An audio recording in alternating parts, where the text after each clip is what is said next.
Hello and welcome to ARIRANG News Break on this Friday, April 15th. I'm Han-daeun in Seoul. Our top story this morning, a powerful earthquake rocked the southern part of Japan late Thursday, bringing down buildings and leaving at least 9 people dead and hundreds injured. Search operations are ongoing for survivors who might be trapped under rubble. Park Jong-ong has the details. Dramatic footage shows the aftermath of the quake that measured 6.5 on the Richter scale and the highest 7 on the Japanese earthquake intensity scale. The tremor jolted Kumamoto at around 9:26 p.m. local time Thursday and was the strongest since the magnitude 9 earthquake in March 2011 that led to the Fukushima nuclear meltdown. As of Friday morning, at least 9 had been confirmed dead, with more than 760 injured, including 53 in critical condition. Prime Minister Shinzo Abe told reporters that the highest priority is the safety of the residents and that every effort is being made on search and rescue operations. Crews have been working overnight to save people who might be trapped under rubble, but scores of aftershocks have been rattling the area, hampering those efforts. The largest one, shortly after midnight, was measured at a preliminary magnitude of 6.4. Authorities say around 20 homes crumbled during the earthquake. Thousands of homes remain without power, and gas supplies have been cut off to prevent further damage.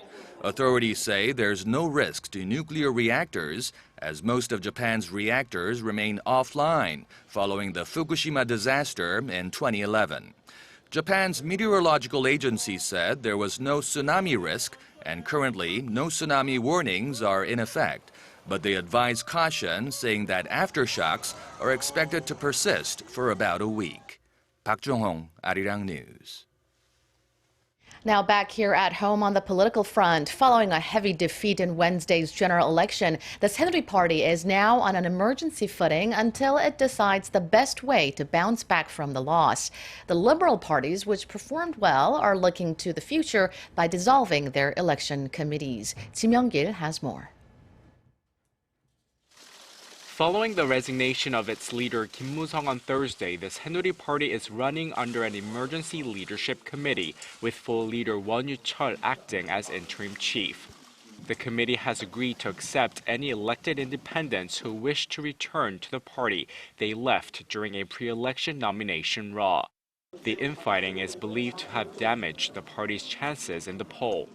The 7 defectors include the Saenuri Party's former floor leader Yoo Sung-min, who scored a landslide victory in the southeastern city of Daegu. If the independent candidates return, the party would recover its status as the largest negotiation group in the National Assembly. It would, however, still be far short of an actual majority. On the other side of the aisle, the Minju Party of Korea and the People's Party disbanded the respective campaign committees on Friday. With the 20th National Assembly to officially launch next month, the 3 parties will be vying for the various important posts within the National Assembly, including Assembly Speaker and Chairman posts for the 16 parliamentary committees. Kim Young-gil, ARIRANG News. North Korea attempted to test fire a ballistic missile off its east coast this morning, but failed. It's likely the regime wanted to launch the missile to mark the birthday of its revered founder, Kim Il-sung, who would have been 104 today. We have our Defense Ministry correspondent Kim Hyun-bin on the line from Seoul's Defense Ministry. Hyun-bin, what do we know so far? Well, good morning, Daeun. Officials at the ministry say the missile North Korea tried to launch was a mid-range Mustan ballistic missile, also known as BM-25, and apparently showed up on radar briefly, but disappeared. They say the missile most likely exploded in midair. Now, South Korea and the United States knew North Korea had deployed the Mustan missile to a testing site in Wonsan in Gangwon province in the north, and this marks the first time North Korea has attempted to launch the Musdan. The missile is believed to have a range of 3,000 kilometers, putting Japan and the U.S. territorial Guam within its reach. And experts have suggested North Korea could launch a missile today to mark the birthday of Kim Il-sung, the regime's founder.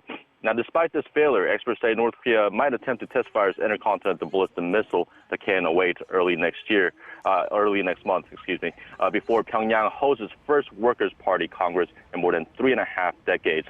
The KN-08 has an even larger range, up to 12,000 kilometers, putting large parts of the continental U.S. within its range. Now, that's what I have for you now. For now, we'll bring you more updates in the later newscast. Back to you. Thank you, Hyun-bin. Keep us posted. Now, staying with North Korea's missile capability, top U.S. military officials say North Korea's road-mobile KN-08 intercontinental ballistic missile, now those ones that have longer range than the mid-range Musudan missile North Korea launched this morning, is capable of firing a nuclear warhead to much of the continental United States. U.S. Northern Commander Admiral William Gortney made the comments this week in a written testimony for a Senate Armed Services Committee hearing. While the KN-08 remains untested, he said the modeling suggests it could deliver a nuclear payload to much of the continental U.S. But he added that Kim Jong-un is unlikely to attack the U.S. unless he perceives an imminent threat to his regime's survival. And regarding the possible deployment of THAAD missile defense system in South Korea, Brian McKeon, Principal Deputy Undersecretary of Defense, said Washington and Seoul have begun consultations about deploying the system to the Korean peninsula to defend against North Korea's missile threats.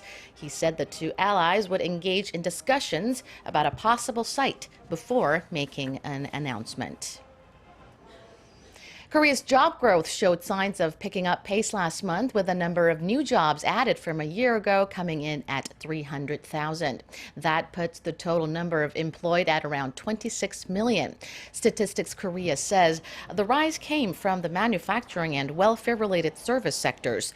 Job growth had been slowing for the previous 2 months. The youth unemployment rate, however, rose 1.1 percentage points in March from a year earlier to 11.8%. This marks a record high figure for the month of March. The agency attributes the higher youth jobless rate to a rise in the number of the young people attempting to enter into the job market. And that does it for now. Thank you for watching. Stay tuned to ARIRANG for more news throughout the day.